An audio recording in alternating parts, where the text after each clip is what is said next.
Our next speaker, he's here today with us, Aditi Verma. She is a research scientist at the University of Michigan and a visiting scholar at the Harvard Kennedy School Belfer Center's project on managing the atom. But she's also an upcoming assistant professor in the Department of Nuclear Engineering and Radiological Sciences at the University of Michigan. Aditi is broadly interested in how nuclear technology, specifically and complex systems more broadly, and their institutional infrastructures can be designed in more just, equitable, and participatory ways that are epistemically inclusive of both lay and expert perspectives. Aditi holds a PhD in nuclear science and engineering and also an undergraduate in nuclear science and engineering from MIT. All our speakers today have received the Leo Szilard Award, but Aditi, and I look forward to receiving that award many years from now. Thank you for coming, Aditi. The floor is yours.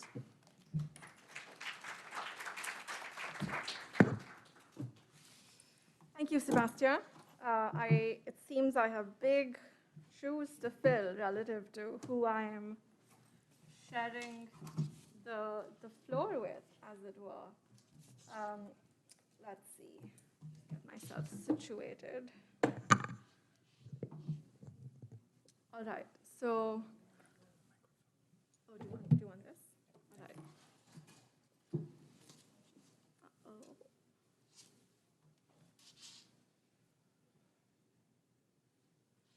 All right, so hello everyone. It's a pleasure to be here in person with all of you. I think this is one of my first in-person COVID conference, post-COVID or whatever we are now in this world, conferences. Thank you, Sebastien, for organizing this session. It's a pleasure to be on this panel with Ramana and Ed. I wish that we could have sort of an interactive discussion across the three of us, and maybe we'll have time for that yet. So I really want to talk about today about sort of a different set of considerations. I want to talk about equity, environmental justice, and governance constraints on the expansion of nuclear energy. And, sort of contrary to what Ramana has been telling us, I agree with many of the points that he makes, and perhaps I'll come back to this at the end if I have time. Sort of contrary to many of the points that Ramana just made, there is nevertheless this growing enthusiasm about the role for nuclear energy in our low-carbon energy future. And many policymakers and technology developers are starting to think of nuclear energy as potentially a critical contributor to our low-carbon energy systems. And many technology developers are working with a growing sense of urgency to develop some of these new nuclear energy technologies. But what I think is often overlooked is that the previous generation of nuclear technologies actually created a range of inequities and environmental justice issues. And they really also remain mired in governance challenges which have to be resolved if these technologies are to play a part in our energy future. And so I really want to reflect on those equity, environmental justice, and governance issues. And then if I have some time at the end, I'll come back and address some of the things that Ramana said as well. So is this clear, or should I take off my mask? I see some of you wearing masks, some of you are not. Can I take it off? All right. Okay, I don't want to offend or put anyone at risk. I've been tested. So in my work, I really seek to understand these issues of equity and environmental justice and governance from a design perspective. I study how designers make decisions in the early foundational stages of design. And as you can see here, since the mid-1980s, there have been 136 reactor design projects that have been active around the world. And the designers of these reactors have been working in a variety of settings, really. National labs, universities, large companies, startups, sometimes combinations of all of these entities. And they've been designing really a range of reactors, both large and small, that are based on a number of technologies. And Ramana mentioned some of them just now in his remarks. And my dissertation work actually was a study of contemporary French and American reactor design practices across 27 American and 5 French reactor design projects, and I'll come back to why that matters. So nuclear reactor design in most engineering textbooks is described as an analytical process of identifying the big design problem, breaking it up into its constituent parts, and solving those parts analytically. But for those of you, perhaps there are some of you in the room who've designed things, design is also fundamentally a social endeavor. Who designs, how they frame design problems, what tools they design with, what values and perspectives they bring to the table, all of those things matter. And it is possible to systematically explore these questions to improve design practice, improve design pedagogy, and also improve policy making. And indeed, there is a tradition of studying design in this way, and if you have copious free time over the summer, I recommend these books to you. There's really a tradition of studying design in this way in the sociology and history of technology fields, as well as the design research scholarship, and in my work, I tend to draw on these different bodies of work and contribute to them. But really, so what can studying design, technology design, tell us about governance, equity, and environmental justice constraints? So typically, when a new technology is created, those who develop or assess the technology carry out a range of technical, economic, and even strategic assessments, depending on what the technology is. And these are certainly very important frames of analysis, but an unfortunate consequence of relying solely on these techno-economic strategic assessments is that they often strip technologies of the historical, the social, the environmental, the cultural context in which they are created. And as a result, inequities can sometimes intentionally or unintentionally become embedded in these technologies and even propagated to future generations. But there are systematic ways to uncover those inequities preemptively, but also reparatively, by asking really a different set of questions. And these are really questions about who gets to be a designer? Who do we design for and with?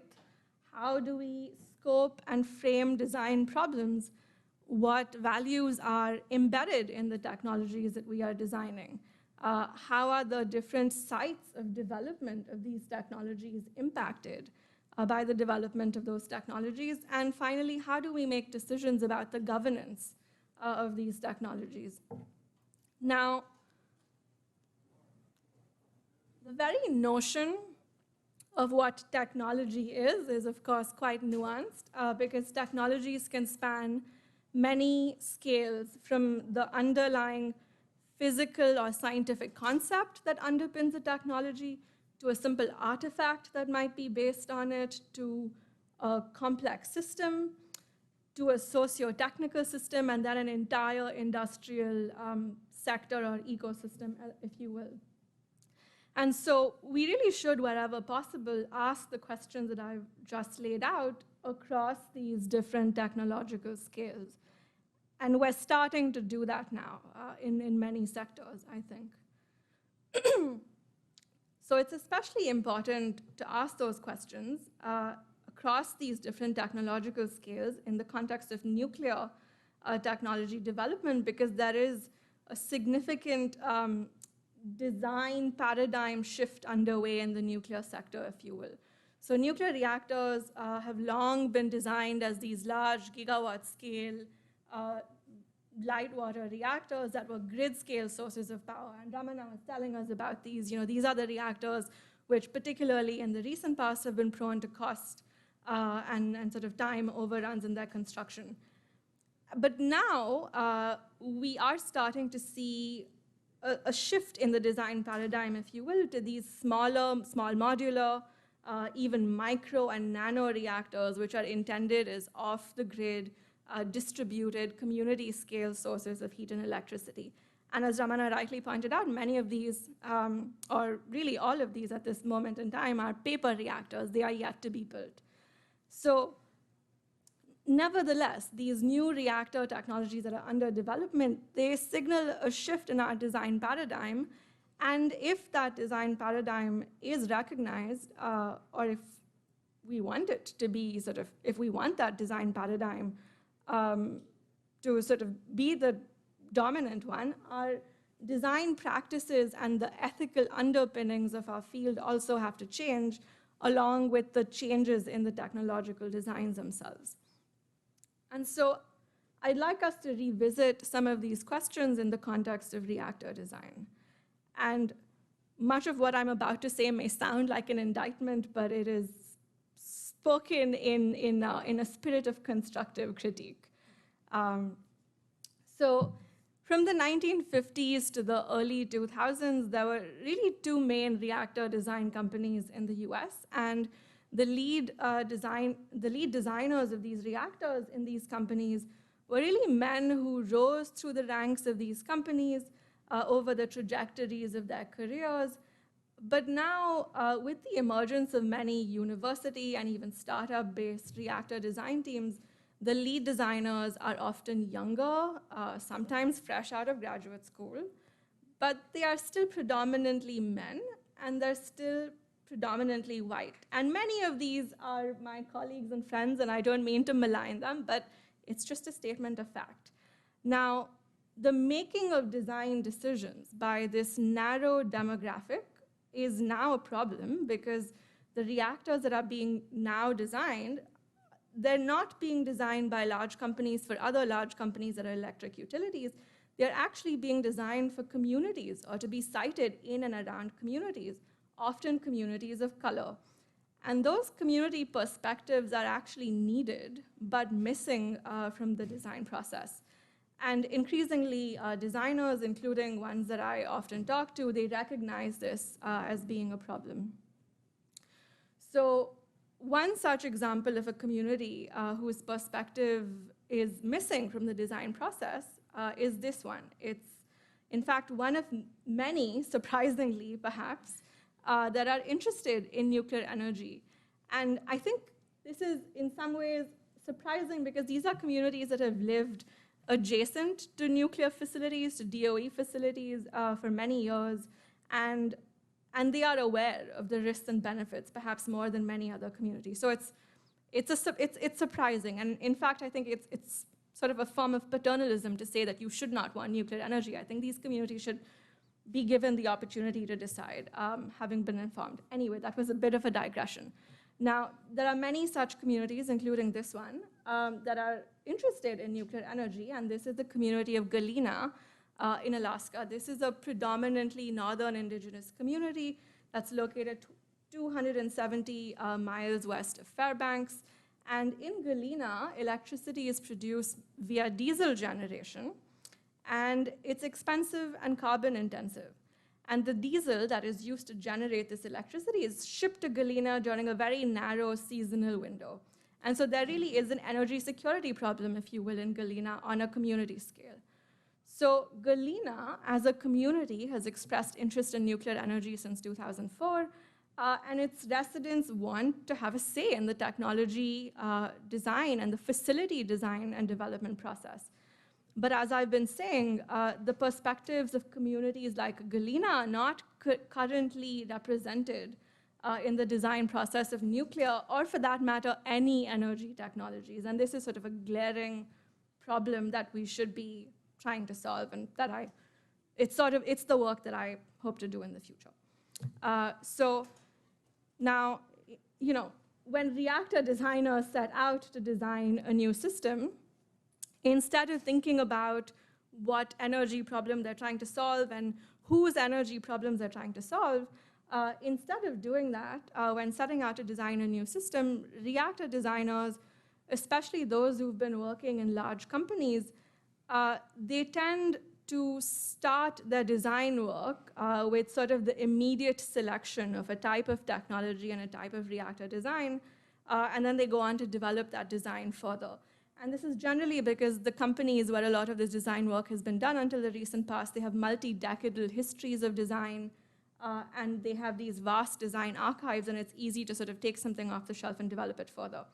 And I think I've sort of made it quite obvious why that is problematic. And I've seen this repeatedly across the design projects that I've studied in my work.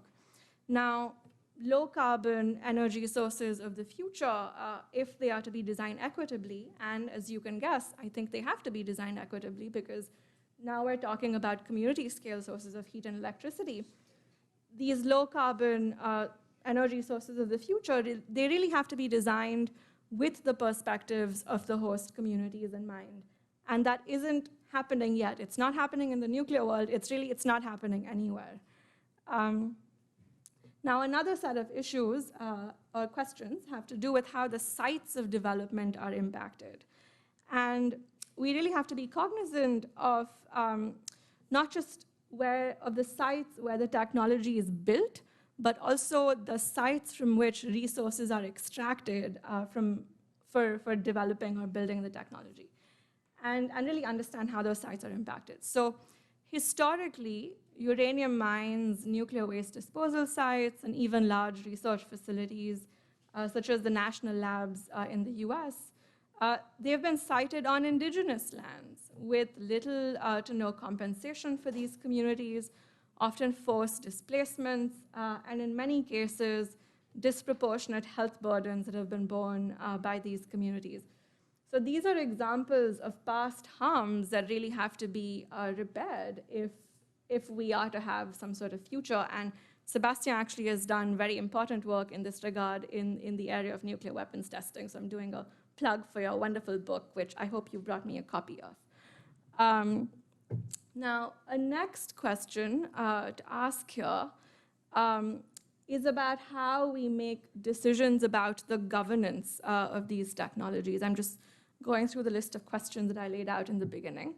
How do we make decisions about the governance of these technologies? And what are the underlying epistemological foundations or the analytical cultures, if you will, that undergird these governance decisions? And so here, the notion of an analytical monoculture is particularly helpful. And this is an idea that I borrow from the sociology of science studies. So let me step back and explain what I mean by that. So analytical monocultures are created when expert behavior and analysis comes to be structured by an identical set of norms and conceptual grids. And analytical monocultures are especially dangerous under conditions of uncertainty, when there are high correlations in emergent errors that can lead to system-wide instability. And complex technologies, including nuclear reactors, but there are many other examples of sort of complex socio-technical systems, are exactly the types of technologies in which you do not want these analytical monocultures to exist, and you do not want analytical monocultures to inform how those technologies are operated and governed. So these ideas about the need for avoiding analytical monocultures and creating epistemic plurality, if you will, are really echoed in studies of law and more broadly the political science literature that calls for a plurality of institutional forms and their normative underpinnings. But these ideas have unfortunately found little to no traction within academic and practitioner science and engineering, yet another personal mission of mine for the future. So in the nuclear world, the beginnings of the analytical monoculture of nuclear safety can really be traced to the 1970s when psychometric studies of risk, such as the one on the right. Oops, what just happened? All right, let me see if I can. Okay, so in the nuclear world, the beginnings of the analytical monoculture can really be traced to the 1970s, when these psychometric studies of risk, they found that the public's ways of thinking about risk and safety were often affective, and they overweighted consequence and neglected probability. And building on these findings, this author, Chauncey Starr, and many others who came after him, they effectively proposed two paths forward for the development of nuclear energy technologies specifically, but complex technologies broadly. They said that the designs of these technologies would either have to be significantly safer in order for these technologies to secure social license, if you will, or that experts in these different fields could continue on with their practices and choices, but they would have to educate the public about the benefits of these technologies. Very paternalistic. Nuclear engineering and many other forms of engineering unfortunately adopted the latter approach, and they created these analytical monocultures of risk and safety surrounding these technologies. And eventually, both academic and practitioner nuclear engineers increasingly sort of solidified this analytical monoculture. They built these quantitative conceptualizations of risk. They devalued the public's often more nuanced and complicated understandings of risk, which were hard to quantify. And this monoculture of safety was built into the very tools that nuclear engineers use to think about and evaluate safety. And I don't know if those of you in this room are familiar with these tools, but I'm referring to probabilistic risk assessments. So increasingly, these probabilistic risk assessments have come to be used not just by the designers of reactors, but also by nuclear safety regulators who are charged with the governance of these technologies. And slowly, over time, the nuclear sector as a whole has come to view the public's ways of thinking about risk as illegitimate and irrational. And these monocultures of safety have in fact been institutionalized on both a regional and international scale in what is often referred to as this global nuclear safety regime, which includes a complex web of intergovernmental organizations, treaties, and conventions that sometimes have overlapping mandates.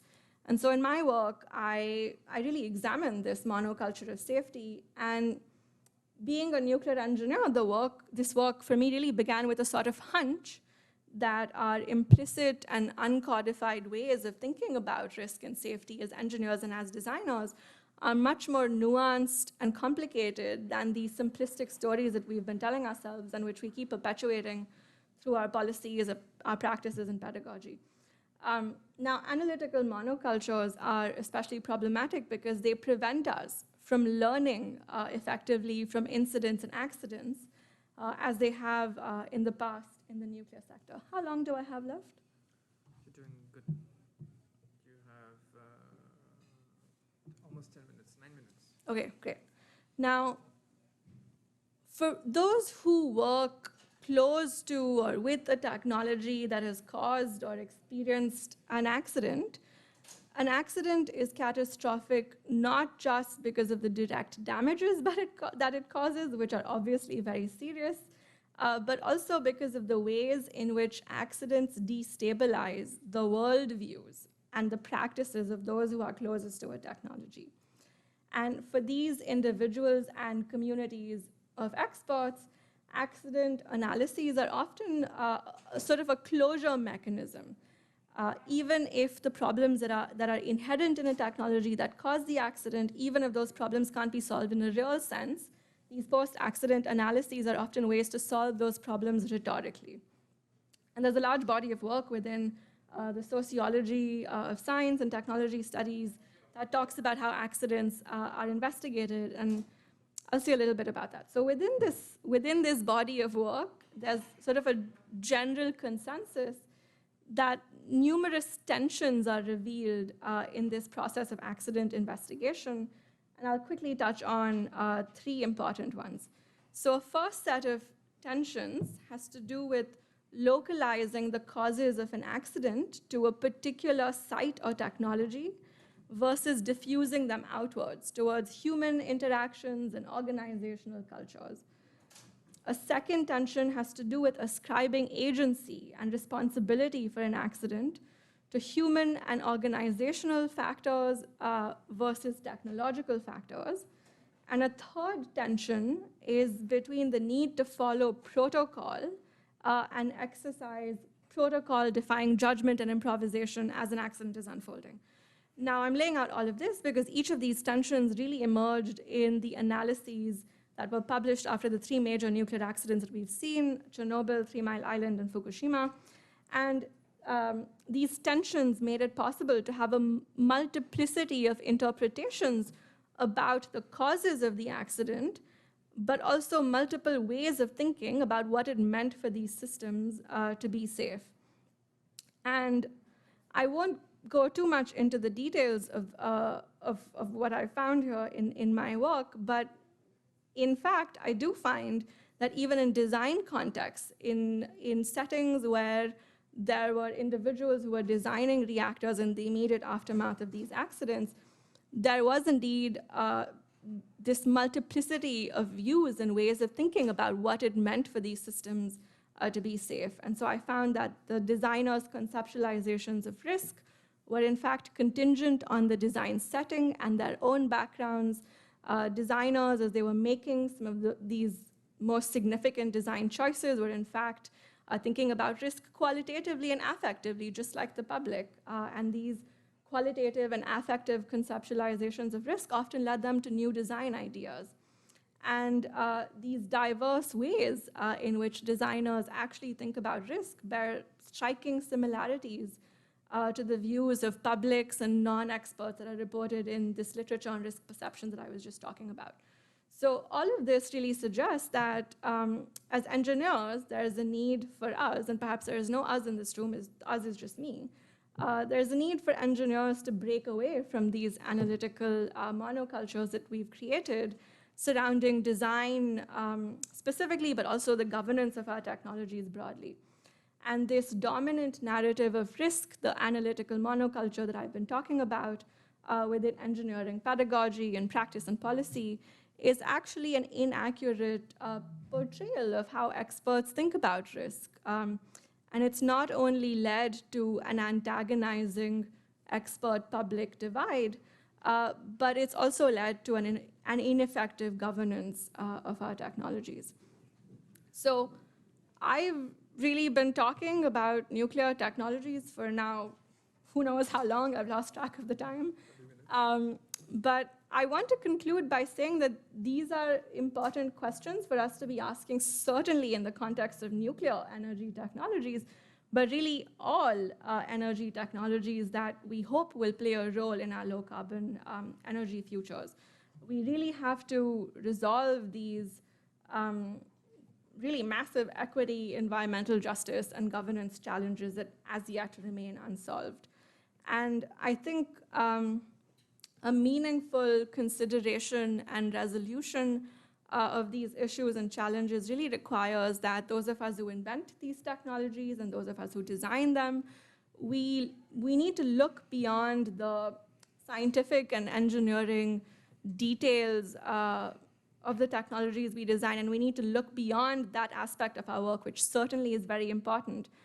But we need to contextualize our work, and we need to develop a more nuanced, more complete, and more responsible conceptualization of our practices, our technologies, and our own roles in the world at large and in society. So I will stop talking with that.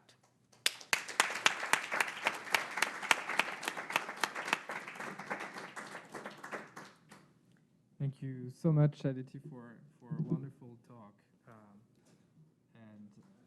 I'm going to open the floor for questions. Yes, free. And so I'll pass around the microphone, and if you can still use... I'll use this? Yeah, so Ramana, perhaps, and that can... Oh, sure, yeah. Thank you. Hey, thanks so much for the talk. Yeah, so as someone who's not an expert in this industry, I always thought that it was kind of one size fits all when it comes to whatever kind of energy technology you're going to provide to a community. So I was wondering how our designs of these nuclear reactors will change if we're having a conversation with the communities that we're building them for, like what kinds of things might they want to be customized about the technology that they're going to get? Yeah, and these are actually questions that I'm starting to explore with some of these communities to understand what they would want to customize, not just about nuclear, but really any energy technologies. And some of these customizations, if you will, have to do with safety, what safety systems are built around that technology or system. What is its land use? What is its water use? How often will it have to be maintained? How many people are going to work at that facility? What jobs does it create? What is its role in the local socioeconomic system? And I think those questions and considerations also vary across communities. So, I certainly see there is some merit in some degree of standardization, if you will. It leads, or perhaps it will lead to some lowering of costs. I know Ramana is very skeptical about that. But I think even beyond that certain minimum level of standardization that we might achieve, there are other specificities that we can layer on to the facility or to the system itself that are able to be responsive to community preferences and expectations. So, yeah. Thank you. Going beyond the nuclear industry, perhaps a layman's rephrasing of analytical monoculture would be groupthink. Absolutely. And we've seen this in two disasters. The clearest one I can think of is the Challenger disaster, where the organization wanted to say, well, it just happened. And only Feynman, who was clever enough to demonstrate that it was a cold weather problem that they had not anticipated, and they used the testing until destruction of the whole rocket to determine the weakness. The other is more recent, the 737 MAX, where again, the organizational pressures pushed aside any critical thinking that was voiced effectively. Yeah, absolutely. I completely agree. And if you're interested in the Challenger case, there's a fascinating book by a sociologist, she's a sociologist, called Diane Vaughan. It's called The Challenger Launch Decision. It is just impeccably researched. It's a very thick book, but I recommend it if these are things that you are interested in. Yes. A very interesting talk. I want to thank you, and I want to thank this questioner bringing the other examples. I was wondering if you would comment on things like other large, complex engineered systems that probably could benefit from this kind of look. And I was thinking about the US healthcare industry or healthcare system, which is, if you think about it, is complex, has many providers, has a technological component, a financial component. Do you think this kind of approach to methodology might benefit industries like that? I think it could. I must recognize the limits of my own expertise in extrapolating too much. I think the healthcare system is so interesting in that there is clearly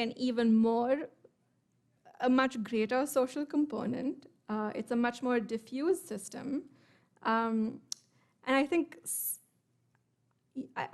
that in some sense this sort of paradox of groupthink and authority and one right decision versus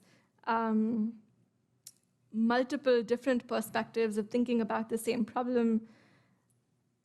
I think those tensions, they're certainly evident, but in some sense that sector and even our individual interactions in the context of receiving healthcare and delivering healthcare are extremely regulated. And so I wonder if for some of these insights to inform work in the healthcare sector, I'm just wondering out loud, I don't know what sort of institutional changes would have to be made to enable this type of thinking.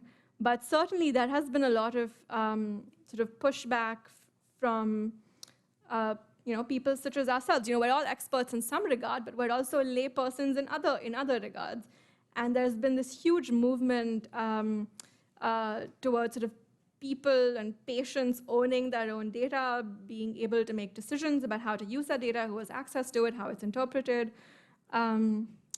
And so I think we're headed in that direction. But yes, you're absolutely right. I'm just sort of yammering on and agreeing with you effectively. We have time for one more question. There's one in the room. Yes.